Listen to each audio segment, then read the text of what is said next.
One. And we are recording on Thursday, September 18th, 2025 at 9:02 a.m. Eastern Time with Mr. William Ramsey. You guys can go in the description. You can find his Twitter. He has been on my show, I don't know, 15, 20 times now. He has several books out. And I think that the scariest one was talking about the global death cult, but I mean, smiley face killers is also fascinating. Um, I really, there's a reason I keep having you back on. It's because I enjoy talking to you, but no, we were just saying about record. I kind of view the whole something like when I have a guest on and they're like, "Do you mind if I record?"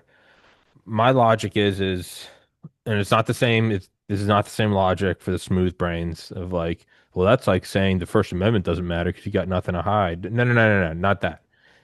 In a podcast where you're recording someone, it's the Dr. Seuss. It's those who mind don't matter and those who matter don't mind. If no one has any intentions of doing anything remotely off, they don't care if you also record. The only people that are concerned if you record too, they're like, well, why are you recording me? It's like what are you talking about. So you and I are friends. You and I have done this, but dude, I go on shows all the time. I don't care if they say I can or can't record. I record. Oh, it's a two-party state. Shut up. I don't care. I'm not letting you do me dirty. Not that that has anything to do with it. Not that anyone's ever done me dirty. I'm just like wildly defensive against things that haven't happened. But It's last happened time, to me. It's happened to okay. me. So Oh, it has. be careful. Yeah, just once. Some guy Okay. set me up for an interview, and then he started asking me questions about Sandy Hook and all these other things. And I was Trying like, to get okay. you. Yeah, he was trying to get me, and then I said, "Where's send me the recording?" He didn't, never sent me, and just disappeared. Those are bad people, dude. Those are He's a legit. Like bad I was, person. Yeah. I was gonna say, what was I laughed so hard at the end of our last episode, and it was not like a fake laugh, like, ha ha ha, because we stayed on the first slide, and we were just, and it was such like a beautiful encapsulation of what we were talking about. Just the rabbit holes don't end. It's like slide one, an hour and a half later, it was like, all right, well, slide two, and it's like that is what a lot of this stuff is it just goes forever. Um, but yeah, so to kind of get back to what we were talking about with Manchurian candidates, and I'd also have in a second. I was going to say, you texted me yesterday, like, not a lot's happened in the last week. And I was thinking like World War II, and I was like, yeah, I guess that's right. We could reschedule. And then I was like, and then I thought, I was like, well, Charlie Kirk. And I went back to the text, and you were like, I was being sarcastic. And I was like, oh, shit. Yeah. Um, but yeah, take it away, dude. I think it's an immense event. Somebody was assassinated, a big leading figure. It's a political figure, and it's interesting the timing too, because I've done other shows talking about this concept of a Manchurian candidate, but also the film, because the film itself is instructive on all these things. And then Charlie Kirk gets killed, and the cover up starts right away. People get involved. Netanyahu gets involved for some strange reason. Why is some head of a foreign country even commenting on domestic events here? Things are not brought out. Where's the video? There's a story of a shooter on a roof of a 30-06. Then a 30-06 would not cause that damage, by the way. His head would have blown off. I mean, it's a huge gun. They used it in World War II It was because, the Mauser. yeah, it would like leave a fist size hole. Insurance holes don't, my understanding, I'm not a specialist with weaponry, but the entrance hole doesn't show up. It's where it exits. So Well, that what you see, the blood is more of an exit wound than an entrance wound. well, I had Dale on, the Delta Force guy, who I always have on after shootings happening, and his he thinks it probably his collarbone or upper pectoralis, and then came out there. That's fair too. Yeah. I I have feel no like there idea. was a guy, his name was Zev Boykin, who thinks that he was shot from the right. It went through his jaw or his ear and then bounced out his throat. So I'm more of that it didn't come from the front at all, which is total Manchurian candidate. That means the guy that they dragged out, this kid who looks hypnotized and has no clue, and this fake stories where he's admitting stuff that looks like it was written by AI. I This is listened, getting worse. I listened to Tim Dillon last night, and he's reading the text, and he goes, "Could there be a more convenient accounting of events?" Like, Yeah, no, I mean it doesn't make sense. The story on the roof, the fact that he's on the roof, the timing. He like they found a Mauser. It's almost like, finding something on the sixth floor depository. So these studies of prior assassinations are very instructive to current ones. And I think that that's kind of like why the the Manchurian candidate's important, but also looking through everything that's happened since the 60s leading up to today, because they seem to use the same playbook all the time. But I don't think that this is a lone nut and that it's some kind of trans No. thing. All these assassinations, if you look at these, there's some kind of let up where pressure is building. So in JFK, there is the Bay of Pigs and the Cuban Missile Crisis, and people are more and more pissed. And then there's talks behind the scenes. There's Northwoods and all this, and they're just getting more and more angry. And the same thing happened with JFK as he's riding to power. He's saying he's a revolutionary. MLK changes. He comes out against the Vietnam War. Malcolm X is a firebrand who can really speak, but he's also morphing. Malcolm X is moving from the Nation of Islam, which was seen kind of as a kook group, into an even more kind of philosophical sensibility. So they couldn't have that guy change. If you look at Kirk, the same thing is happening. He's a young kid, starts at 18, and he's starting to morph. He's starting to not be, toe the line. And you see these weird meetings that are taking place. These, like, people have exposed this, like some of his earlier friends. I don't know if he was still friends with Candace Owens, but a lot of these people are putting out this information that he's like, people are having this come to Jesus talk with him. Like, we're going to give you money. You're going to leave off this. Mm-hmm. And then all of a sudden he ends up dead in Utah. So you can see that same pattern. I mean, there's a myriad of other assassins where this stuff happens. So you can see the machinations behind the scenes, the conspiratorial elements that precede these shootings. Yeah. Yeah, I mean, and I remember what always shot, and I just have like I feel like I have to say it. For so many years, I made fun of Charlie Kirk because I thought he was a dork, and he kind of is. But one, and I have to be very transparent about this, is I'm just as bad as the left. I'd never actually watched anything he said. I've watched a lot of what he said in the last week. He's not a dork or an idiot at all. He's not a crazy ethno-fascist. And I also realize, and I have to be more honest with myself about this, whenever I see someone, I go, that guy's a loser. I also have to be very honest and go, I think I'm deeply, deeply jealous. He has a wife, two kids, 1,000 times, 1,000,000 times more followers than I do. He's achieved success. So that's just me. I personally have to just like vent that. But I will say, in 2023, I was doing a show, and I remember saying like the reason why I think October 7th isn't true is, and I'm sure I disparaged him. I was like, Charlie Kirk, that effing whatever. He doesn't think we're being told the story. And I was like, and that guy's like a Zionist cuck. And that is, I think he started to kind of stand. He turned down $150 million. He turned down a flight to go see Bibby. These aren't offers where me or you are offered something from Spotify and we go, I think I can get more from Rumble. That's not what this is. This is, here's a lot of money. Option B is not that we don't give you money. It's that you're dead.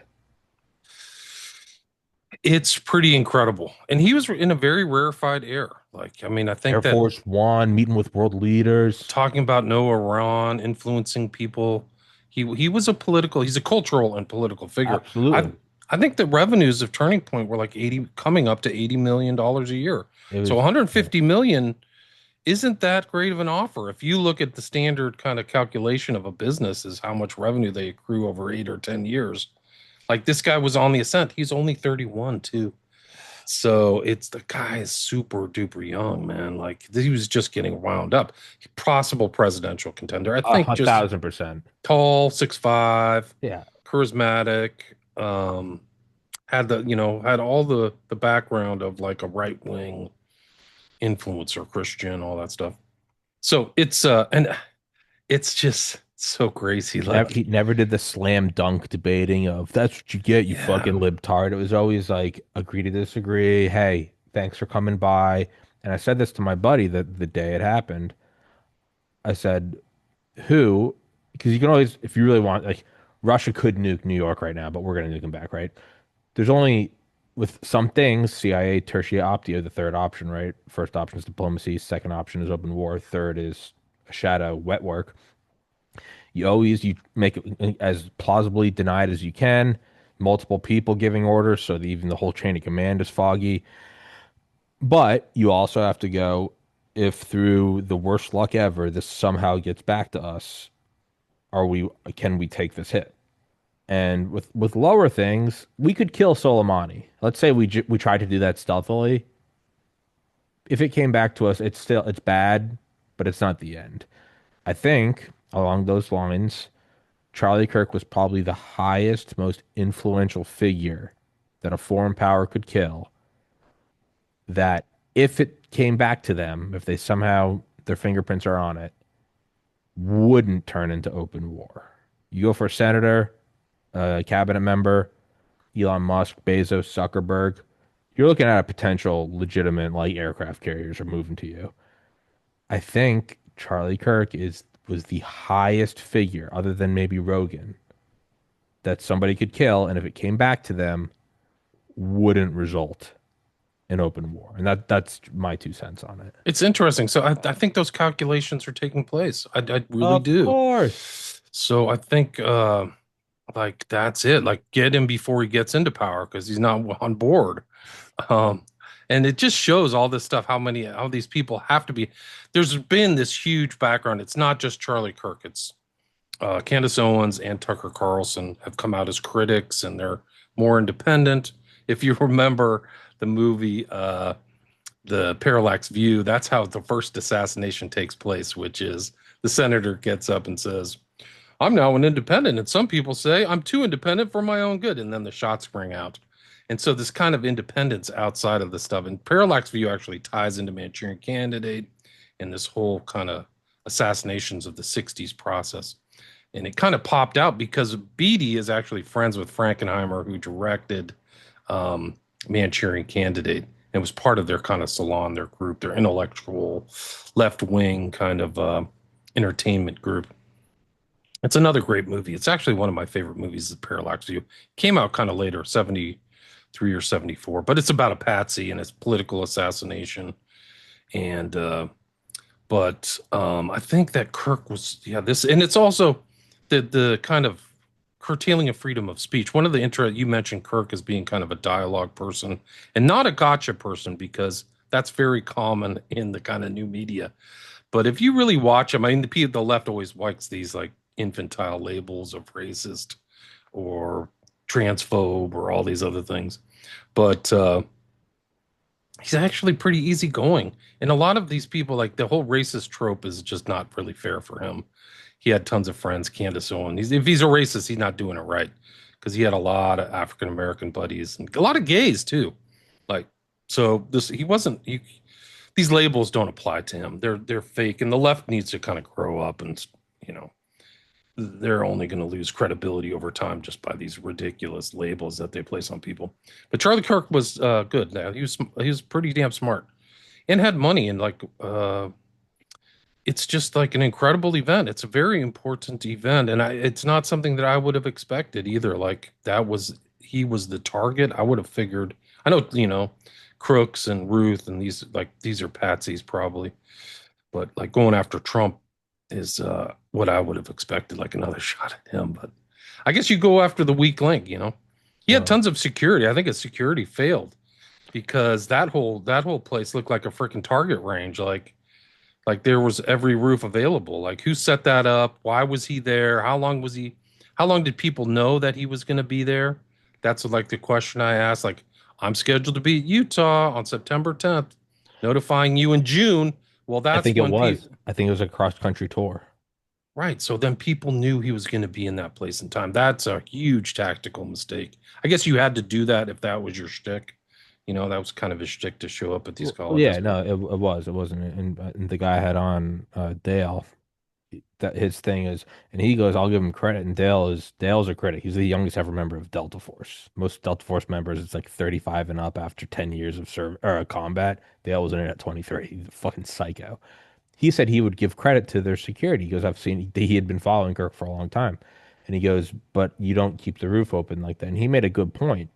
And he goes, like, this is gonna sound cold, but Kirk wasn't the CEO of a company. Kirk was the brand, liable for 90 million a year.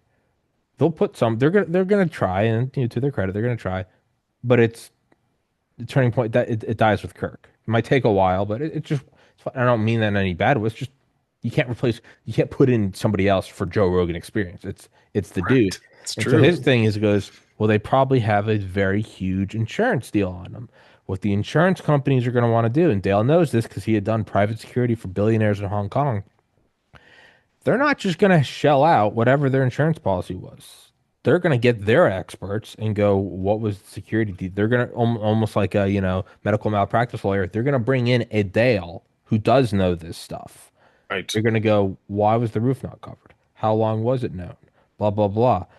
So that's an interesting clash that could result in, giving us more information than, an outright just declassification from fucking Cash Patel would be.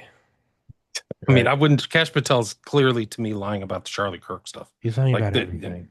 yeah. I mean, that's what these are huge tells. Trump is deflecting. Cash is BSing. There's fake stuff going on with these narratives. Like they're not written right. It's like an AI. People have said, "Is this written by AI?" And AI came back and said, "This is assisted AI, like text messages, which are don't pass the smell test." They're also the one. This is a major assassin. I can't think of like the last major assassination of this magnitude. And after he gets shot, there's no red tape. Nobody's over there. They're taking the evidence away. That's the opposite of what would happen. You would think that the Utah police, even just the state police, or the people from because there's people are going to get litigated, like the university is going to get. Sure. You would think that they would shut down everything and move everybody out, and that's not what happened. And all that stuff, it seems like it's cover up. There's dudes in there taking out SD cards, taking video off of the freaking build the thing behind them. They took the windows down. There was actual like there was paintings over the windows. They took those down and replaced them. It's like a cover up. It's crazy. Like that's not. It's evidence of a cover up. It's not like this is like something that isn't evidence because they should have shut down that whole place within 100 yards and tried to find the bullet. Like this is simple. I'm not even a cop. Like No. this is obvious stuff. You have a major shooting there where you're legally liable or something or potentially liable. Where's the lawyers like that? If I was a corporate lawyer or somebody representing the university, that's what I'd be doing the first thing. Like, let's figure this whole thing out because we're going to get trouble. We're going to get in trouble and we need to ascertain that we're not at fault. So, it goes really to the very top. Like, why isn't this happening from the very top? Why isn't he's friends with Trump? He's like in part of that whole MAGA, right wing network. Why isn't this happening from the very top? That it's not shut down. There's all kinds of suspicious things also taking place. Researchers have seen tons of drones. There's weird plane flights. There's just all this evidence of things moving into place. There's dudes with guns in the crowds that have been filmed. Like they pulled their gun out and ran out. I mean, maybe it's just a guy who's packing, but usually in these events, like if you look at JFK, the whole crowd is like people in on it. Like there's people giving signals and pulling up umbrellas and all this other stuff. So what else is going on in the crowd? So all that video is crucial for an understanding of what's really going on. And when you look at the totality of it, it's like there's evidence of pre-planning and there's evidence of coordination prior to and after the event. So a point I want to bring up on that is Tim Dillon's his co-host before he got huge. He still has him on as another one of my favorite, Tim Dillon and Ray Kump. They're both morbidly obese comedians, but they're fucking brilliant. And I was listening to an old show with Ray Kump way back in Epstein, and Tim's like, yeah, so apparently they had like shipped cement trucks out there and expedited. He's like, I don't know what that means. And Ray goes, they're using cement to cover bodies. And they're like, and then Tim goes, and then they have a temple. And Ray goes, and that means they're doing sacrifices. Like, and Ray's a very liberal guy. He goes, we have to stop with these bulwarks again. He goes, just call it what it is. And they did an episode yesterday. And he goes, well, so that guy runs out and he goes, I did it. And it turns out he wasn't in it. And Ray Right. goes, well, he's part of a team. And Tim goes, well, and Ray goes, no, no, no, no, no. You're part of a team. Like stop. Treat it like your Yeah, dad would Zen. treat you. Your dad comes in, ZIN. the fucking alcohol's missing. He doesn't go, well, we're gonna have to find it. He goes, hey, I was just gone. Your mom's out. Two of you are home. Who took the alcohol? There's no. He goes, who the fuck did it? You don't start going, well, allegedly. He goes, no, no, no. They're fucking you. They're fucking. And then He made Ray made another good point. He goes, it's almost like and it's almost like Trump and Cash are obviously like blackmailed by Epstein or whatever. But the reaction to this, you might almost think it's like blinking in Morse code. They know if they come out and say it's Israel, Israel's going to either blow their head off or they're going to release Epstein tapes. A way through it might be to be so incompetent that you technically didn't say it was Israel and they're not going to release the blackmail on you, but you have Right. people going like they're acting weird. So it's the whole like Right. I was watching the video last night of that the pilot in the Korean War and he's going, I'm getting adequate food and water and he's blinking torture. Right. I don't They might be captured. That's it. I think that the Wall Street Journal today came out with an article that said Trump told somebody he's being effed by Netanyahu. I don't And doubt it. that's kind of a telling thing. Probably intended to be seeded out there. But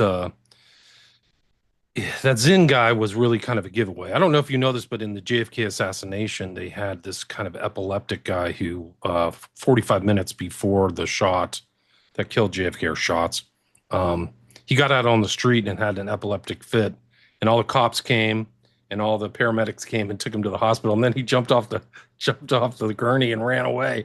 So they never found out who he was, but it distracted all the local police to allow these kill teams to come in place. Are you familiar with that story?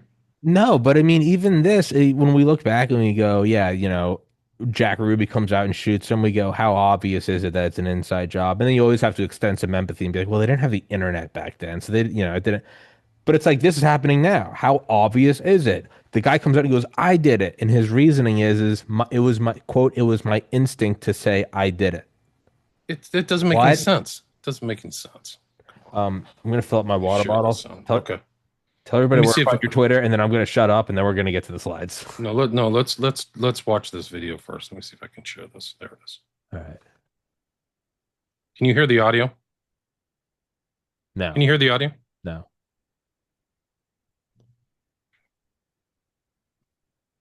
Go get some water. Let me see if I can figure out Tell, the tell audio. everybody where to find your books. Okay. Yeah, you can find me at William Ramsey Investigates on my website. But let me see if I can figure out this share. This is from JFK. This is from the film JFK. And I can't even figure out this whole share thing where I can't get the audio to play. Share sound.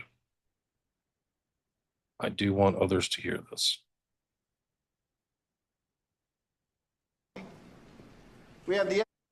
So what really happened that day? Let's just for a moment speculate, shall we? We have the epileptic seizure around 12:15 p.m., distracting the police, making it easier for the shooters to move into their places. The epileptic later vanished, never checking into the hospital. The A-team gets on the 6th floor of the depository. Now, they were refurbishing the floors in the depository that week, which allowed unknown workmen in and out of the building. There's the Can audio. you hear the audio now? There's the Okay, audio. good. Yeah. No. All right, Yeah. watch this. This All is right. the courtroom scene JFK. Listen. So what really happened that day? Let's just for a moment speculate, shall we? We have the epileptic seizure around 12:15 p.m., distracting the police, making it easier for the shooters to move into their places. The epileptic later vanished, never checking into the hospital. See, this is the evidence of coordination for So what really JFK. happened that Zinn is day? the evidence of coordination for Let's Kirk. just for a moment speculate, shall we? We have the epileptic seizure around 12:15 p.m., distracting the police, making it easier for the shooters to move into their places. So they're using these. That's the whole thing. Is these studies of all this stuff is they're using the same game plans. To move him into place. Move things into place, distractions. The cops are distracted. That's why there's no cops after the event, because they were grabbing this guy Zinn or something. That's why when you focus in on the scene of the crime, there's no yellow tape or anything. They've all taken this guy away or something. So it's very brilliant. Operation Vigilant Guardian. NORAD's doing exercises that day about hijacked planes. So it's pretty incredible. So that's it. There was another guy who had like an airsoft gun that was down the street or something like that. But why he was walking around outside with a rifle is also questionable. Like that's a trigger symbol, even though it's not like a real gun. Like what's he doing at this time, farting around that the police would want to pull him over and investigate him? That's also another tell. There's a whole list of tells. And even some of the tells is like the activity of like the denials that are taking place on social media and the use of like conspiracy theorizing and all this stuff. You don't have to protest that much. You just, if it's there's nothing there to behold, you don't have to kind of shape people's perceptions. But that's what's happening after the event. And certainly Netanyahu's involved with that too. So this is a very serious situation. It's very dicey, no question. So, and my buddy Stoley said, because I think a lot of people go, it's, well, he's questioning Israel, so you pop him. Okay. And another obvious one is incite civil war, right? Charlie Kirk figure versus the tranny with the, whatever. Okay. Um, but my buddy Stoley had a good point, and it's what you brought up. Get him before he goes into politics. Well, who's Charlie Kirk also good friends with? JD Vance. And he goes, this was aimed at Vance. Right. Right. I mean, we'll see. It's going to be interesting. They're having like some kind of like public speech here in a week where all these guys are going to show up and memorialize Kirk. And it'll be interesting to see what happens, what they say. Sometimes there are tells. And then this whole kid that they have is very strange. Like just the whole story around him is strange. Watch this video. This is supposedly the guy who shot Kirk. They're telling him he is going to have the death penalty. Look at his response. Watch, listen. Other business that we need to address today, Council. Just for the court's information, we did file just recently, within the last few minutes, a notice of intent to seek the death penalty. That was filed by Utah County Attorney Jeff Gray. So that should be in the court's file. He's filed the death penalty. He doesn't even move. And I saw Is he this video. drugged? I saw this video last night. Is there not a higher resolution? Because that's important. today, Because he can't make out his Council. pupils. Just That's for what I the want to court's know. information, we did file just recently. Well, within the other last few thing, minutes, a this notice guy of is intent to under seek the death suicide penalty. watch in a special facility. So he's not even in a normal hospital. I mean, this here's the thing. This plays into all these other guys who've been tampered with, like Sirhan.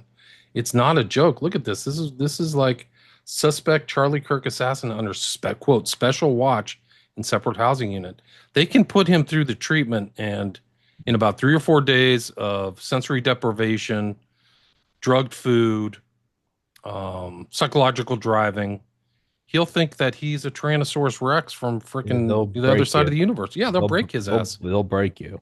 Yeah, no, I think that's why he's in a special separate unit. He's going to be the patsy. They're going to create him. He might have been before, I don't know, but they're going to zap him, I think, in my opinion. And he'll be like all the other ones. He won't even know.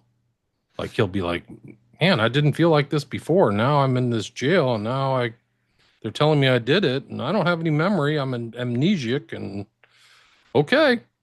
And that ties in right into the Manchurian Candidate themes of all this other stuff that happened in the Manchurian Candidate. Watch this video. This one will give you the shivers. I still can't even believe this. I've been talking about the Manchurian Candidate for like a month, but watch this one. This one's disturbing as hell. This is like they got to change their scripts. I will be coming to college campuses, many of them this year.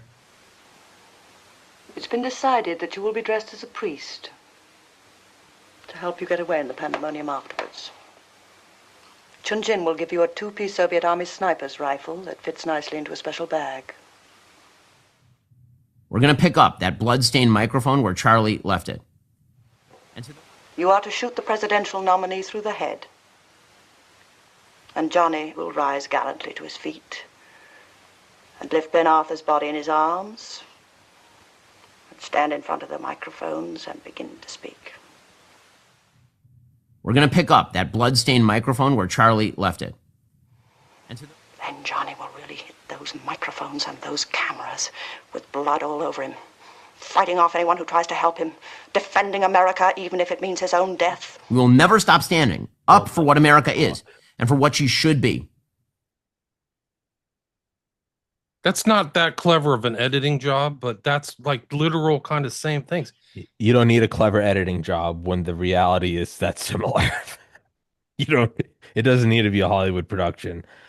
Dude, that is, I mean, and then just to always think about, it's like the people that are like, 9/11, amongst other things, was a global MK Ultra shock treatment, right? Shock, trauma, fear, fire, rape, death. And in that moment, you were malleable, right? I mean, I think Absolutely. in the 2, 3 hours after I found out my brother had taken his life in 2014, you probably could have convinced me that I was gay, and equally probable convinced me to go work at Office Depot, and equally probable tell me that I needed to start a pagan church in the jungles of Vietnam. I mean, it just is. You are just it's the iron is hot and it's malleable, and that's what and we will rise to the what? And Let's watch. We can watch the whole thing again. Like I won't even edit it, no, no, but no. I'll. Well, and then there's the clip of Kirk talking to Shapiro, going, "We know COVID was a lie. We know Russian collusion was a lie. We know everything about George Floyd was a lie. We know that Ukraine had actually wanted peace, but we wouldn't let them." He's like, at a certain point, is it not ludicrous to ask that maybe this is before he even said it was an inside job. He goes, "Is it not ludicrous to ask that maybe we're not being told everything about October 7th?"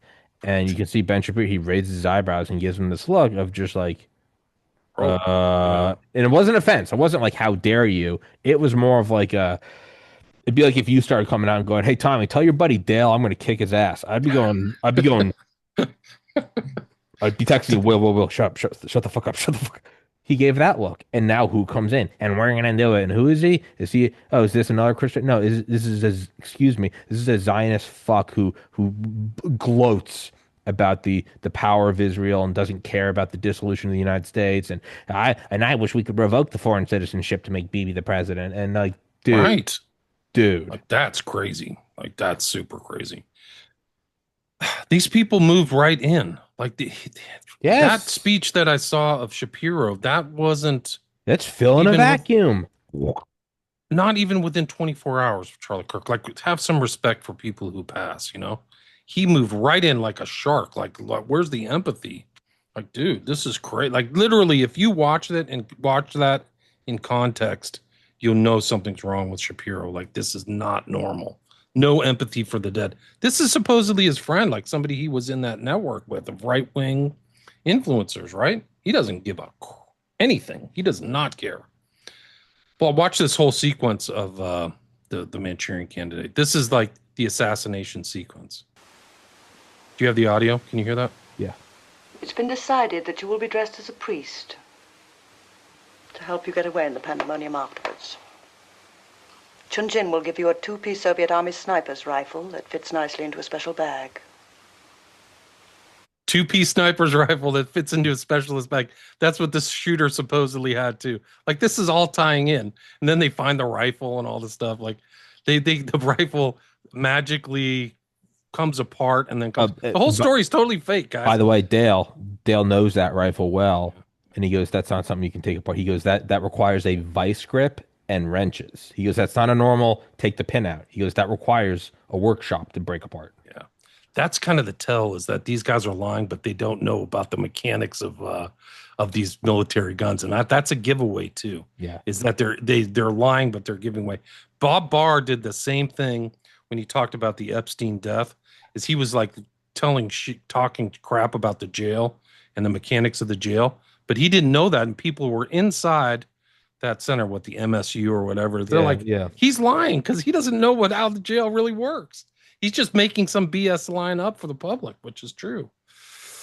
There's a spotlight booth that won't be in use. It's up under the roof on the 8th Avenue side of the garden. You will have absolutely clear, protected shooting.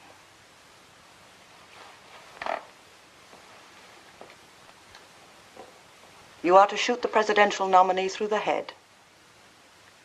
And Johnny will rise gallantly to his feet and lift Ben Arthur's body in his arms and stand in front of the microphones and begin to speak. The speech is short, but it's the most rousing speech I've ever read. It's been worked on here and in Russia on and off for over 8 years. I shall force someone to take the body away from him. Then Johnny will really hit those microphones and those cameras with blood all over him, fighting off anyone who tries to help him, defending America even if it means his own death, rallying a nation of television viewers into hysteria to sweep us up into the White House with powers that will make martial law seem like anarchy. Now, this is very important. I want the nominee to be dead about 2 minutes after he begins his acceptance speech. One of the curious things about the death of Kirk, if you listen to the conversation he had, is they were talking about trans violence. And then the cover story right after the shooting on the 10th is it's still the same. So they're working up this thing of this trans and working people into lather, whatever, frothing hanger. And that's probably the intent. Like they're going to turn it towards the left and distract maybe from something else that did it. And this is the same thing. They're this pre-planning of what's going on. This is Eleanor Iselin. She's really the brains behind the kind of conspiracy that's taking place in the movie. But I think it's really instructive. Like the guy, by the way, Richard Condon wrote the book in 1959. The movie was put out in 1962. And then Richard Condon he was very knowledgeable about mind control and all that stuff. He wrote the intro to like one of the most famous books about mind control called Operation Mind Control that was written by Walter Bauert. And so Condon, like that's why this film is like, it's like one of those films that instructs you. It's not just pure entertainment. It's like a revelation of the method and methodology is happening. That's why Manchurian Candidate, in my opinion, was taken out of public circulation for a quarter century. It was not seen in the public from the death of Kennedy to 1998. Like imagine just taking that out. Like whoever wanted it gone was smart because it's way too smart. Like the movie's just incredible. On his reading time under pressure. You are to hit him right at the point that he finishes the phrase, "Nor would I ask of any fellow American in defense of his freedom that which I would not gladly give myself, my life before my liberty." It's weird because there's all kinds of themes that Charlie Kirk was wearing a shirt named Freedom or with freedom on it. Last word was violence. Is that absolutely clear? Yeah, you got to watch this movie again, man. It's just off the charts. If you've not seen it, you have to watch it, I should say. Have you seen it? Manchurian Candidate? No. Yeah, you got to watch it. All right. The 1962 version. Yeah, there's too many tells. It's just on the Kirk thing. Yeah, there's way so many. Yeah, and it's not. I get people always jump on everything. What's the story behind it? And it's like sometimes shit does just happen. This wasn't it. There's just too much. He's too powerful. He has too much of a voice. He has too much credibility over the years. It's too apparent. And his history wasn't like a Nick Fuentes where he's always railing against Israel. It was new, showing that this is his own independent thought, which would lead his followers to think, oh, he slowly came to this conclusion, turns down the money, turns down the trip. Apparently had told, and there is actually that tweet from it's one of the InfoWar hosts, not Alex. Harrison? I think so. Glasses, kind of the big. Yeah. And he tweeted about a month before, and he goes, I know from his inner circle that Charlie Kirk fears assassination from Israel. And then there's another tweet somebody made in August, somewhere in the circle of one of them. And he goes, they're going to try to kill Kirk, and they're going to try to blame it on the Groypers, and they're going to try to kick off a civil war. Dude. Yeah, they're trying to blame somebody else. I've been saying for the last year, if you listen to my podcast, I said they're going to kill somebody in the alternate media because it may not have that same reach or kind of impact that you would see on social media, but the alternate media is really the one where the core ideas are being fomented or where the real fermentation of the ideas are coming from. And nobody smart gets their information from the TV No, this is the new or channel. legacy media, right? This is the up and coming. It's the new Yeah. fucking whatever Alpha Lion or whatever. Yeah. So it's not surprising. I'm not that surprised. Like the character assassinations are pretty intense, but I think I'm surprised by this now. it's a shame. I in one of my things I said Joe Rogan better be careful because he's surrounded by very dark actors, in my opinion. I always imagined they try to pop Rogan. I know he's got a team of Navy SEALs. He's probably upping that security. I'd say if I was Dylan, I'd be concerned. Tim Dillon, the real truth tellers. Yeah. And the comedy stuff is not going to shield you at a certain point. Like, oh, I'm just a comedian, or Jimmy Dore, or some of these other characters. Like they get away with it because they have this label. To their credit, I love Jimmy Dore and Tim Dillon. So no, I listen to Tim. I literally listen to Tim Dillon every day. But yeah, I mean, well, I think you have to make a choice. Obviously, you can if I had the funds, I'd up security. I don't when I mean up, I mean get any. But like, I think you do have to make a choice, and it's free will, and I certainly can't tell anyone what to do. And it's also easier for me. I have 50,000 subscribers, not 50 million. What is it are you going to do in this incarnation, this life on this earth? You know, what God you believe in? Do you believe in God at all? Universe, karma, whatever you want to call it. What are you going to bend the knee? And that's the thing is you are allowed to. I mean, I don't think it's noble, but you are allowed to say I'm not doing this. I'm going to raise my wife and kids. That's fine. It's cowardice, but it's fine. It's also easy for me to say that I don't have a wife and kids. But I think Dylan, Rogan, whoever, I think you have to you're at a fork in the road and you didn't choose to come to it. It came to you, but that's what life is. Are you going to bend the knee or are you going to keep doing whatever? And they might kill you for it. They might not. I think you have to come up with that decision. And I decided a long time ago that like, yeah, if it kills me, it kills me. It's whatever. And it's just, it's driven me closer to God and appreciating every day. But I think you have to make that decision. And I also I can't say what the right decision is. Somebody might go, I don't care. I don't care about this. I don't care about that. I'm going to raise my kids. I can't even say it's wrong. I don't know. But I think anyone with any platform has to make a decision of how they're going to progress. What do you stand for? What is meaningful to you? Do you believe in God? Do you think God's watching you? Is this, how do your, your footprints now echo through eternity? Like, and you might say none of it's important. Fuck all these people. And I don't know. I don't know if that's even the wrong answer. You might say I have a farm and kids. I'm leaving this shit. Okay, I don't know. Yeah, I don't know. some people have made that decision. Rogan had on a guy who was a Palestinian American, so he's definitely willing to take that. I just saw that. I haven't watched it, but like that's a voice that some of the media here does not want to be talked about, is this genocide that's happening there in the Middle East. I think we all have to make that decision because these are troubled times. These are troubling times, and there's just videos of people getting butchered in the Middle East over and over on the media all the time. I mean, it's not, they tried to take over TikTok, but it's like, it's still seeping out there in the social media because my kids see it. So I know it's these horrible video.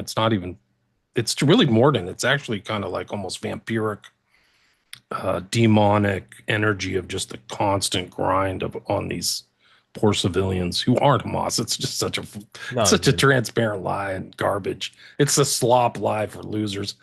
It's it's not even funny. I shouldn't be laughing. No, it is. You're allowed to. No, dude, no. You're allowed to laugh. Humor's how you get through this shit. No, it is. It's a lie for fucking idiots who don't want to, or people who want to be consciously ignorant.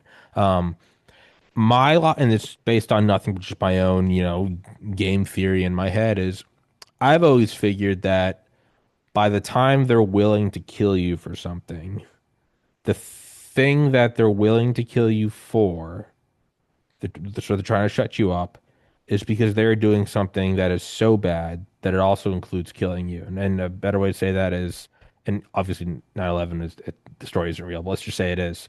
Do you shoot down the plane full of passengers? Yes, it's hijacked. The pilots are gone. They've already crashed into the Twin Towers and the Pentagon. The plane is going into a target. It's going to miss the target. It's going to hit the target, whatever. Everyone on that plane is already dead. Everyone at the target is not dead. You can make a decision, and it's a vicious decision, but it's in front of you, and it's okay. 300 people on a plane and 1,000 people at the target. That's 1,300, or you shoot down the plane and only 300. I have always assumed that by the time they want to kill you or your family, the thing that they are killing you for is to cover up a plan that also includes the killing of you and your family. Not directly, but let's say just they're going to roll out whatever totalitarian dictatorship. You and your family are probably going to end up dead in a gulag anyway. So you have to Right. make a decision. And you go, well, those both suck. Agreed. Those both suck. This is evil. The evil's real. Yeah, Sorry. evil's definitely real. They're That's the silver very lining evil in stuff. this, though, is I think a lot of people are, I know, anecdotally, virtually every left-leaning person I know is unsolicited, voluntarily making posts about this is do not cheer this on. This is grim. What the fuck That's is evil. wrong with you? That's evil. And I don't, some people are like, yeah, they're coming over the right. I'm like, forget the politics. I think there are people realizing that evil's real. It's real. Not in like, corporations. When you see people, I mean, their eyes are lit up on TikTok. Charlie Kirk is dead. I'm like, that's a demon. Right. It's That's like a that's demon. you're saying demon, Yeah. tell me your name. That's what it Yeah. is. I think it's involuntary. I think the people cheering it, I think this is involuntary. I think you're right. It's It's very strange. Like I don't know. I respect Charlie Kirk now, but he's a generation after me. yeah. So I didn't see that. Wasn't in the cultural zeitgeist as he Yeah. was. But like, I don't understand this kind of demonic glee that they got after him getting shot in the head. And a lot of people happened a lot, thousands and thousands or tens of thousands of times, and lots of witnesses. And a lot of people then felt compelled to actually share their demonic glee on social media, which is even more strange.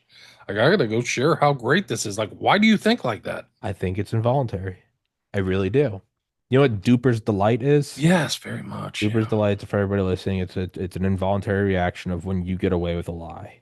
And they smile, and the most famous ones are the guy and the chick in Congress, but they do it all the time. You get a Will's going, Tommy, you promise you're not recording right now? And I go, I promise. And you go, okay. And it's an involuntary, like, you try to hide it, but there's just like there's a slight, it's involuntary. I think this is involuntary. I really do. And I don't think it's a psychological thing. Do you think those people on the left who like take demonic glee out of the death of Kirk, that they've been programmed or they've just been hammered by propaganda or something, that the right is pure evil for decades or years or something? Like, I don't understand, because I can't listen to their news outlets and stuff. I don't know, but I know people on the left who are like, I'm not cheering that he's gone. I'm also not going to sit here and, they're like, I didn't like him, but no, it is wrong. I think those are normal people who are just going like, yeah, that's not right. You don't do that. Those are normal people who just happen to be left. I think the people who are cheering this on, and I don't mean this metaphorically. I don't mean with as a guy with a biology degree. I don't mean this as a cover for some weird neural pathway. I mean this in the most literal sense.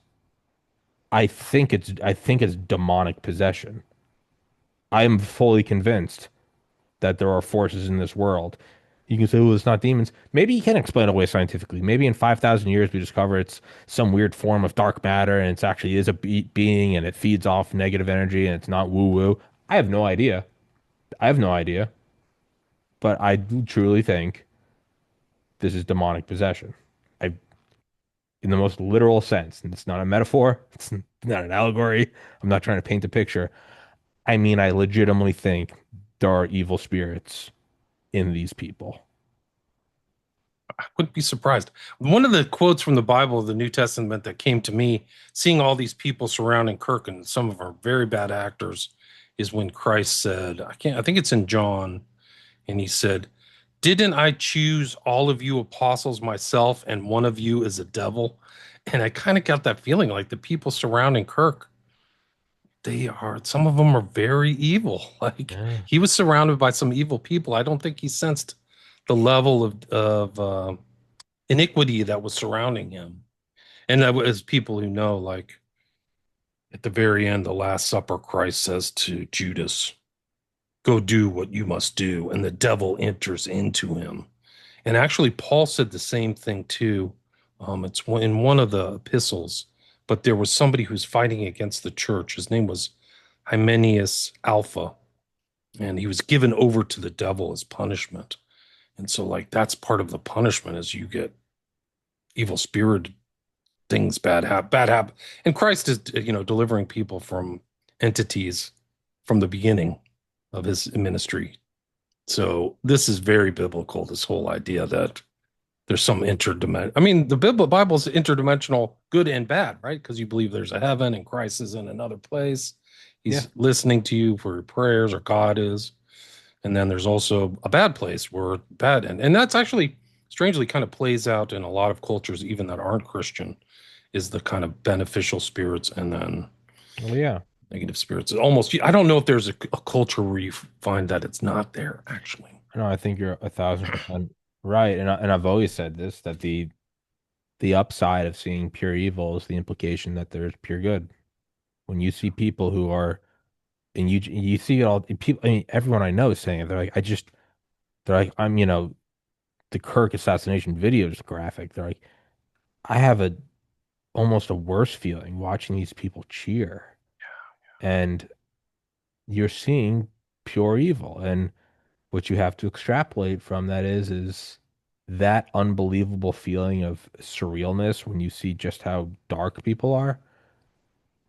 That also means that there is loving, merciful, forgiving forces that are beyond your comprehension, that love you more than your mom loves you. And you go, well, that's not possible. And you go, well, when you see evil, you go, I didn't know how dark people could be. That implies that there is a thermonuclear weapon of God love. And find solace in that and understand where you are and understand what this reality is. It's free will. How come God allows suffering? Free will. This is as real as it gets. You can choose God or not. And you're seeing true evil. Act accordingly. I agree. I think that I can't remember. Like, I wish I got to get back and start reading my New Testament. But it's like, I think Christ also said, "The love I give you is not as the world loves. It's from heaven," or something like that. I don't remember it verbatim, but it's like I'm coming at you from a different level. And so it ties into exactly what you're saying. But yeah, you can. I mean, that's the whole thing is you can see real evil in human hearts. Like, wow, you're really gloating over a guy getting shot in front of his wife and kids. Like, you're disgusting. You're swine, man. This is terrible. Like, you would wish that on somebody or gloat over that. Wow, those people are out there in droves, like hordes, like legion. There are legions of them. No, I mean, in the same way, people, some people are like, if I saw that happen to a leftist, I would feel bad. And it's like, people are going, like, you're just saying that. And I look back and I go, no, I mean, for 4 years of the Biden administration, I legitimately thought that dude's brain was gone. And when all I would see was my late grandmother whenever I saw Biden talk. And I would do something, people on the right would be like, oh, his brain's melted. I'd be like, I don't know, I'd say it on the show. I'd be like, dude, I don't like who he was as a politician, but that guy's gone. This is an old man who has no memory. And I know that, and I've said it on video during the Biden administration. I'm like, I don't like him at all. I don't hate this guy, and I don't this guy needs to be in a like my grandmother. This guy needs to spend his final years, on a leather chair watching movies, and the grandkids come see him every day, and the siblings take care, or the children take care of her. I truly mean that.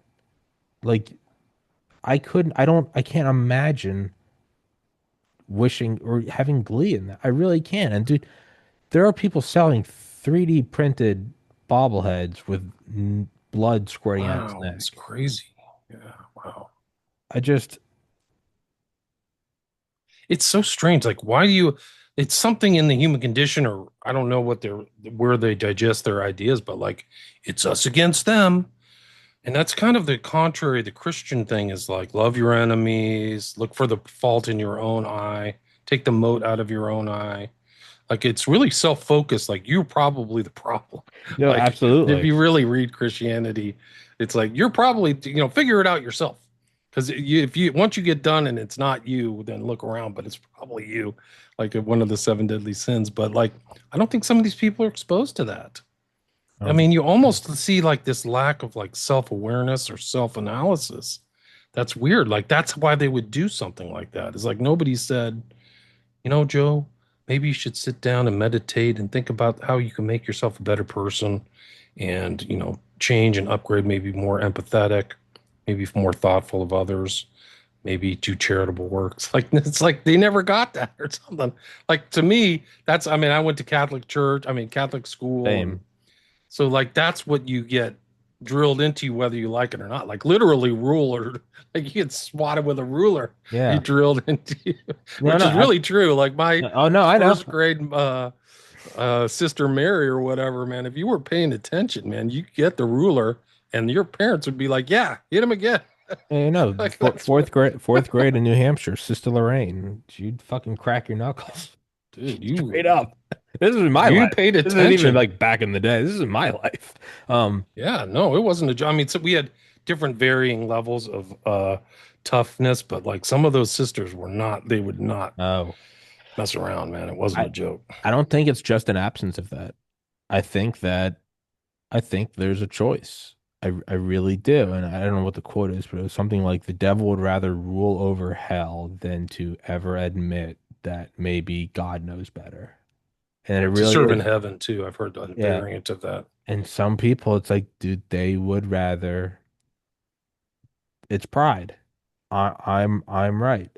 I can't possibly be wrong, and it's pride, and I think that's what it is, man, and it's horrifying to see, but I also think in a way it's also it's beneficial because God's showing it to us. It's very easy for us to you know put out of our mind foreign wars because we're here in the United States, suburbia with electricity and water and paved roads. You can feel bad. You can look at Gaza or Iraq, Afghanistan. You can feel bad, but I mean, the reality is it's over there. No matter how you slice it, we at some point we all kind of have this. It's over there. This is we're getting to see our own version. We're getting to see it's translated. It's been translated to English. We get to see something that we understand. And no, it's not a million dead babies and a carpet bomb, but it's a dude getting shot in the neck in front of his kids. I think what I think in a weird way, I think we should be grateful. We're seeing what real evil is. It's not an abstract evil. That's a libtard. You're seeing pure evil. A dude with ruby red blood gushing out of his fucking neck in front of his kids, and people seemingly reaching a sexual crescendo watching it. Be They had grateful a that clip. you're seeing evil. Did you see the clip of TMZ where they were reporting on Laughing. Yeah. Yeah, You can hear man. it in the background. Yeah. Like, oh, I think Charlie Kirk's been shot. And then the news comes out that he's dead, and like a whole group of them just Cheer. elated. Yeah. Yeah. Like, whoa. Before last week, with everything I know from 2016 through now, the podcast, Trump, blah, blah, blah. If you had told me people cheered on, I would go, I think they're pretty bad, but I don't know if I believe you that they're cheering it on. Even the last week, who I'm no like, well, they're not that bad. Even I'm like, holy shit. I'm like, I would say something like, hey, I need to see video. How do I not know that you're just trying to rile me up? Wow. Wow. It's bad. We're in a bad state. Like, there's a lot of evil people in the United States. That's what I think. Like, wow, where'd you guys come from? And how did you get trained? And I think it starts from the educational and taking God out of schools because, like, I think that's really been a loss. Like, I think that people need to do charter schools or something else. Like, people lost their moral compass. Like, you don't gloat over those things. You don't do it because it's like a karmic thing. Like, so as you judge, so shall you be judged. It's like, wow, you're really gloating over there. Why? Somebody may gloat over your death. Maybe that'll teach you. Like, that may be your judgment from God. Like, whoa, I'd be. They don't believe in God, Yeah. so I don't know. Maybe the whole other thing is like they've never had some kind of like spiritual experience from a Christian perspective or something. I don't know, but they're really different than me. I don't. Let me see if I can bring some of these slides up, unless you got to say something else. Yeah, I was going to say. I do think that I this movie is an important rewatch. Sure. Like, if you haven't seen it, check it out, and your listeners, check it out. I think it's really one of the more important movies. It used to be in the top 100 movies in the American Film Institute, so like up there with The Godfather and the other classics and stuff like that. It really was there. So I don't. I look back to, my time as like an adamant atheist. And even then, when I truly, really just thought consciousness was some weird biological aberration. Even then, and no belief in karma, no belief in God. I still just remember going like, yeah, but I know like some shit's just bad. Like I don't need a karmic balance sheet or Jesus or Buddha. I'd be like, don't do that. That's bad. So that's where I'm looking at this like, regardless if they have belief in karma, is there not just like in general like, hey, don't do that? Is it not like in general you see the old lady fumbling for the keys, you go push the door open for her, you're like, hey, I got you. You don't have that like what? yeah, oh, it's weird. Yeah. And almost that same morality, like the same view of like a spiritual world, the same morality is very similar. If you look at Confucianism and Buddhism and some of these other kind of great religious traditions and stuff, they have kind of the same view. Like, they're very thoughtful of other people. You perfect yourself.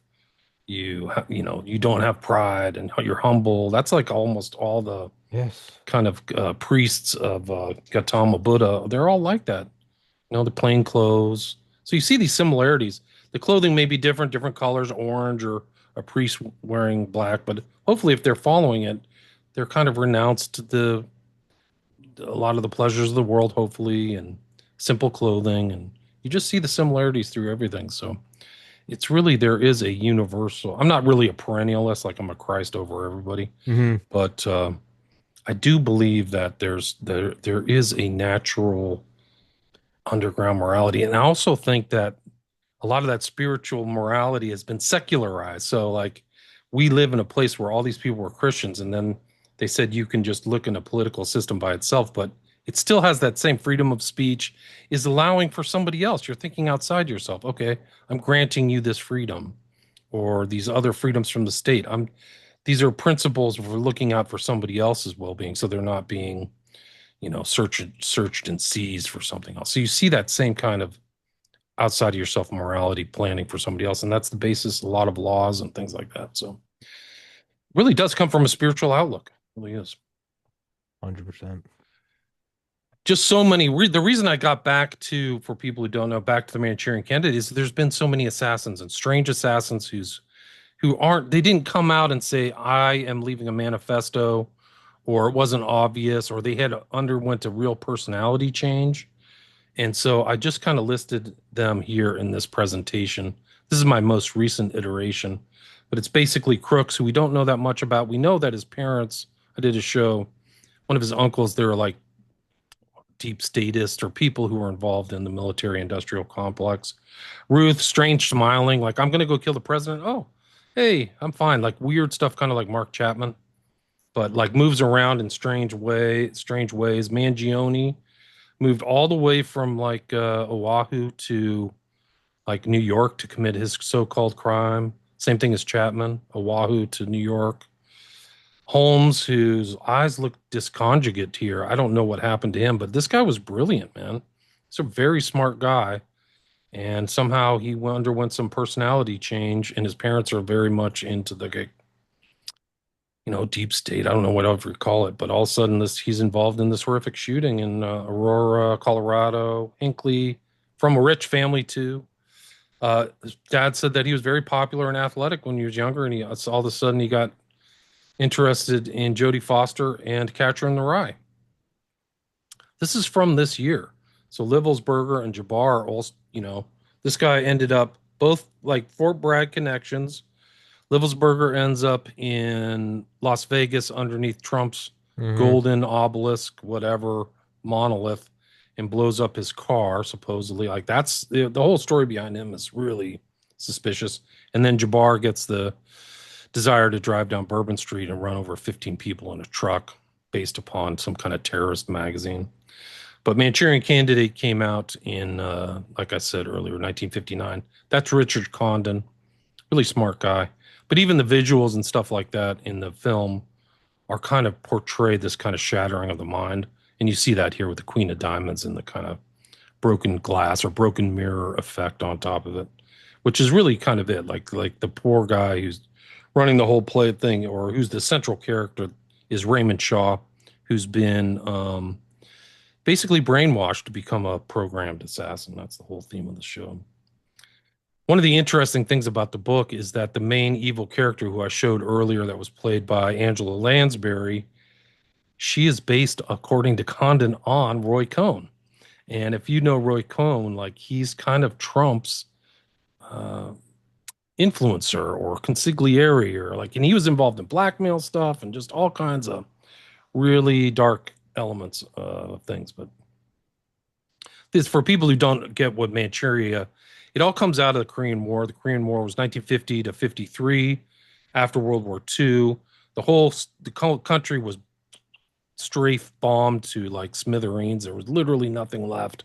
And there was a huge war where they were pushed up to these parallels and then pushed back, and they decided on the 48th parallel to separate it between capitalism and communism. But this is the kind of backdrop of the Manchurian Candidate, because the characters, there's 11 of them. These are like, what's weird is Condon integrated kind of illuminated numbers into his book. So he has a lot of 11s and 77s. If you read my book, Prophet of Evil, there's a pretty good breakdown about this. Is like what the occultists think. They're taking to Manchukuo, Manchuria, which is above Korea. Sinatra, interestingly, was a movie in 1954 where he gets a rifle, goes to a building, and then a motorcade of the president drives by and he tries to kill him. And that movie's called Suddenly. And it kind of has weird tie-overs to these movies because it featured Sterling Hayden. If you remember Dr. Strangelove, Jack Ripper, who's the crazy guy who's like trying to start World War III, is played by Sterling Hayden. He's okay. great. Yeah. And so Manchurian Candidate, the film, came out in late 62. Kennedy is killed in November 63. And then 7 Days in May, which is about a military takeover of the United States, and Dr. Strangelove, which is like a bunch of crazies drive the world to World War III, both came out in January 64. So I think that triumvirate, those three films together, are very important, kind of a timestamp of that time, how crazy it was, and the threat of nuclear war, and like this whole paranoia about the Russians. And one of the tie-overs is that the director of the Manchurian Candidate is John Frankenheimer, who directed both the Manchurian Candidate and 7 Days in May, so back to back. And both of those films were kind of okayed by JFK. So it's kind of like one of those cultural influences of the JFK administration, is that JFK was intimately involved in getting the Manchurian Candidate made, the movie. Sinatra was at Hyannisport and they're talking, and we know JFK liked, paperback novels. He liked Ian Fleming, James Bond. He's like, make this movie. So the green light actually from LA was a friend of JFK's. I forgot his name offhand, but Sinatra was known by Sammy Davis Jr. to have a direct line to the White House. Like, that's how close he and Sinatra, JFK and Sinatra were. Here they are together. You can see them just at one dinner party. The key kind of element of the Manchurian Candidate is this kind of Queen of Diamonds. That's this kind of the motif that triggers the Raymond Shaw into doing stuff. But it's the motif of the book and the film is this. This is the main character. He's played by Lawrence Harvey, plays Raymond Shaw. He's granted the Medal of Honor. This kind of sets him apart, but it's all fake. It's all fake. Like this he's established as they kind of sheep dip him. It's an intelligence drummer. Give him a legend of this fake kind of thing to bolster him up. So for the future, when he becomes kind of like this, or is intended to be the assassination of a guy at the nomination, like of all things. So he shoots at the nomination, just like Sirhan did to RFK, in 1968, supposedly. I mean, if you look at that story, all these stories are fake. Oswald, Sirhan, and James Earl Ray. None of those people took the shots. They're the patsies. He has a recurring dream. Sinatra does. At this one recurring dream, a key point is at 311. So this guy knows Condon knows all the Illuminati numbers. There's the 11 member party that are abducted and brainwashed. This is the kind of main character, Yen Lo. But what he is kind of an avatar for all of the knowledge that was being put together about behavioral modification and MK Ultra and stuff like that. So he goes into this kind of spiel about these sophisticated academic papers about hypnosis and can people do things against their will and all this stuff. And it's very important because it's actually kind of based in truth. There was all kinds of studies happening in the 50s. There was a fear that these guys coming back from Korea were being brainwashed. Like you had mentioned earlier, this whole coded phrases and blinking and stuff like that, Morse code. And so that kind of set off the concern in the so-called free world. It's a whole nother story. But they were like, okay, they're learning stuff. They really were. The communist bloc were very much involved in kind of behavior modification. And struggle sessions and stuff like that are a form of behavioral modification, actually. They learned that they could put people under pressure, they would change, because they wanted to impose the communist worldview on them. Anyway, so like all these things were going on. For people who don't recall, MK Ultra was officially stamped to start in 1953 after Dulles became CIA head. He also gave a famous speech a week before called Brain Warfare, but there were other studies in behavior modification that happened before that. There was Artichoke, Bluebird. There was another guy by the name of Morse Allen, but the real kickoff was MK Ultra and a lot of sub projects and a lot of money expended. Like a lot of money expended for that time. Like the account, like $250 million in today's terms. So not chump change. Yeah. It's really a really clever kind of sequence because there's like people committing murders under the influence, but also the perception of these people are like they're at a gardening convention or something. So they see these old ladies, but that's not the case. There's like I know we don't have that much time. Post-hypnotic suggestion involved in this. They keep repeating same kind of statements. We can go right up until 10:30. I have a hard out at 10:30, so you keep going. Well, that's 15 minutes from now, right? Yeah. We'll keep going, and we'll just. Well, I'm just saying. So Yen Lo shows up. There's elements of NLP. There's this kind of concept within this kind of conditioning where people's consciousness or self-perception gets morphed into another character. You kind of see that here. This is the Senator Island and Lincoln. And then the Queen is interesting. Like there's certain sequences where the main character goes and jumps in a lake. And here's like, she plays the Queen. So we saw her earlier in that video. This is Angela Lansbury as Eleanor Island. And her character is based on Roy Cohn, as I said. He gets subjected to the Queen. He kind of goes back. He changes different states of his mind. So I think that's what they're trying to show you in this film is like these people can have different mind phases and stuff like that. He goes off and shoots like his girlfriend and her dad over a black and white checkerboard, Masonic checkerboard. So there's little elements of this kind of occult stuff. And there's actually a pretty dark element to this movie, or the book, actually, not in the movie, but there's incest. There's like inter-family incest. She's having sex. Eleanor Island's having sex with her dad, and then she puts her son under a hypnotic trance and has sex with him in this sequence in the book. So, but it's not portrayed in the movie. And like I said earlier, this movie kind of came out in the context of 7 Days in May, which you see here, Dr. Strangelove. And then you can kind of go in and trace these other people that are like the main character, well, the assassin in Dr. Strangelove, Raymond Shaw, because these guys are all been washed. Sirhan for sure. I mean, that's a whole nother show, but like he did weird stuff, automatic writing, repetitive phraseology. He could go into a trance easy. Looks like Luigi Mangione. He really does. And like some of his writing's incredible. He's an occultist. He's heavily hypnotizable. And there's a lot of books about it that you can read about him that I would highly recommend. One is by Tim Tate, The Assassination of Robert F. Kennedy, and then also Lisa Peace, A Lie Too Big to Fail. They go in detail about like Sirhan Sirhan in particular and how strange he really was. Like also this James Earl Ray. Look at how strange he even looks. Do you remember that video we saw of the so-called Kirk shooter? Like these guys have placid faces. Like they should be screaming like, what the F am I doing here? You know, I don't Yeah. belong here. Or, I didn't do it. Or I want my dad. I want my lawyer or something. They all just kind of sat there like, strange. And then mind control, Fenton Bresler, and all the stuff that ties into Chapman. And this is kind of the weirdest pictures. Yeah, When they no, yes. drug out Mangione, it looked exactly like Oswald.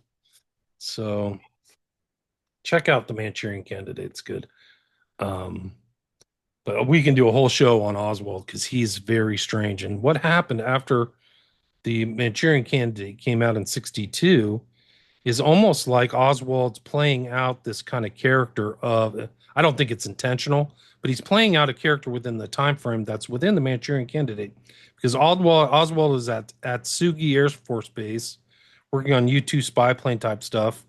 Then he kind of gets demoted. He gets sent back to the U.S. Then he decides to defect. Yeah. He goes to Russia for 18 months and then comes back and supposedly tries to kill the president within a year. But I mean, he dies at 24. He has the most, in the film, Lawrence Harvey's character, Raymond Shaw, is being handled by people. He's being moved around and handled. So he's handled by this guy Chun Jin and Dr. Yenlo, and then to Eleanor Island. If you follow the trajectory of Oswald, he's being handled by so many people, almost all the way back. Do you know that Oswald, when he was 13, he had a very detailed psychological evaluation put together by him on him? I feel like I know that, but I feel like I know it through you. You can look at it through, you can find it through like the internet. It's incredible. So like he was almost assessed in like 1953, like right when MK Ultra took off. And he was in these kind of like quasi government homes. He was in something like the Youth House in New York City. And so, but this guy who did his psychological eval, like some of his colleagues were MK Ultra doctors. Like we don't know, some of these people aren't overt, like Murray, like you can't trace them, but like their connections to other known like spook doctors is incredible.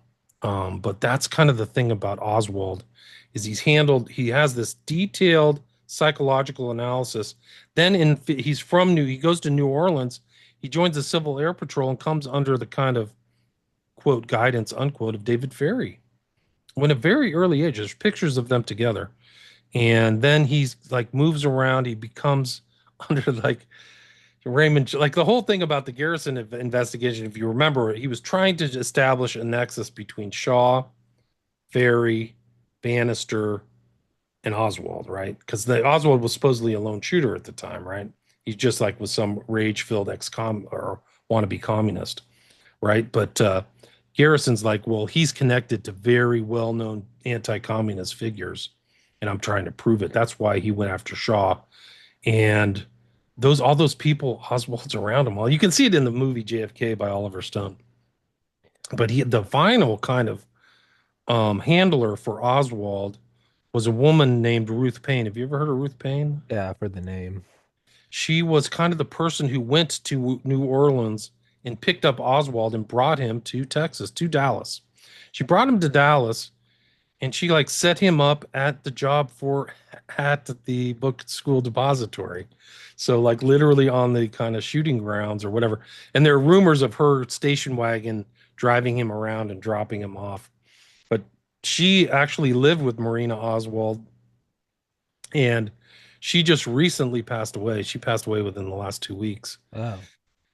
And Ruth Payne, there's a really good movie called Ruth Payne and the Assassination. People should check it out. It's by Max Good, but it goes in detail about her life. But what's interesting about Ruth Payne, which they never talk about, is that one of her best friends from like 20 years before the assassination is a woman by the name of Bancroft. And they were like gallivanted around Europe before World War II, and they would, party in carouse and stuff like that. Bancroft went later because she was multilingual. She later got a job as a secretary for none other than Alan Dulles during World War II. And she literally became her biography, which you can read, is an autobiography of a spy. So she was involved in like trying to overthrow Hitler and stuff with Dulles. And so then Dulles, the World War II ends, and Dulles goes on to become the head of the CIA in 53. Then in 63, this assassination happens, and the final kind of handler of Oswald is Payne, who's friends with Bancroft still, and Bancroft's lover is Alan Dulles, the starter of MK Ultra. It's left out of almost every JFK analysis, but it's probably one of the more important components in my mind of the entire JFK assassination. It's so mind melting. It's almost, and you're seeing it play out, Tommy, in this new Kirk thing. Who is this guy? Who's his supposed assassin? Why is he acting this way? He's acting like an Oswald. He's acting like a Sirhan. Why doesn't he come out and just give a statement? Like, hey, I would like to give my statement to the public. I'm a patsy. That's exactly what Oswald did. They suppressed it. But he like, hey, I'm a patsy. Like, guys, I want a lawyer. I'm a patsy. And they punch him in the face or whatever. Why doesn't this guy come out and just give a written statement? I was not there. I do not hate Charlie Kirk. I'm from a right-wing Mormon family. I was never radicalized. Just like something. Why isn't he just like that's? I mean, wouldn't you think that would be the natural thing even if, I don't know, you just come out and say nope, didn't do it. Look at that whole statement. You're going to be tried for capital murder. He just looked at him like this. Yeah, it's because he's a Manchurian candidate and he's drugged. It's back to the Ray Kump thing, right?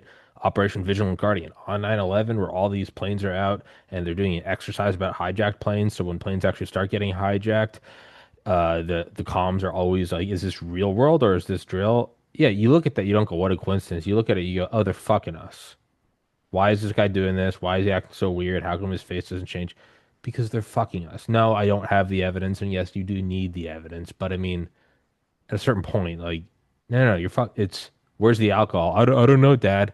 All right, well, unless my dad always used to say this, like, well, it seems like a fairy came into the Carrigan household last night and took the cake or took the alcohol, and I'm just very curious about that. And it's like it's because Dad's like, hey, shut the fuck up. Like, where's the beer? Where's the money? Where's the whatever? Yeah, it's at a certain point you go, well, why is all this? It's because it's because they're fucking us. Right. It's because they're not divulging anything. Why did a second guy come out and say I did it? Because he's part of a team. Like, cut it there. He's part of a team. Now, who is the team? I think it was probably Israel. But let's say it's CIA. Let's say it's China. Whatever. There's a team.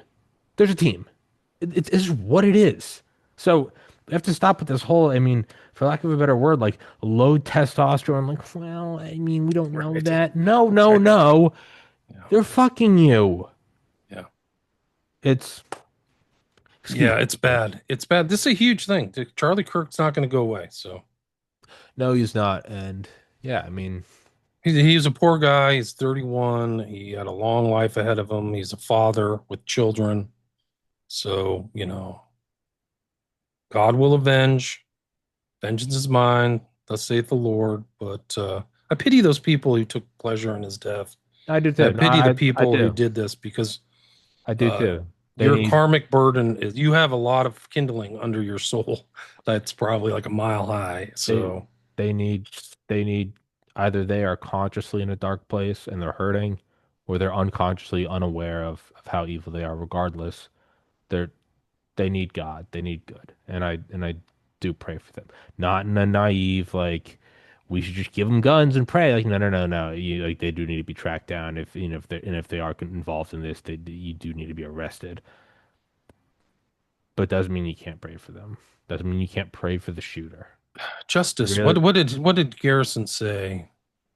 Justice till the heavens fall. I forgot what he said. I don't know, but that's an awesome. But I think we're kind of back, and that JFK is going to be a model. Like it's going to be a model for these assassinations about what happened, the investigation. There's going to be people stymieing the investigation. There's going to be mis and disinformation, harassment of people. But there's a lot of really great researchers out there doing great work right now on the ground. Like there's a guy who said that really good stuff about the so-called shooter on the roof. Like, where's his gun and how did he get it up and why isn't he carrying it right now? They just the story that they told us, he just took it apart. It doesn't make sense, at least for the shooter's story. So what they may do and may have done with crooks, that's why studying each one of these assassinations is that somebody may have just said, just get up on the roof and take a picture. We're doing a test for something in the future, give him a fake story. And then maybe he was supposed to get shot like Crooks, Yeah.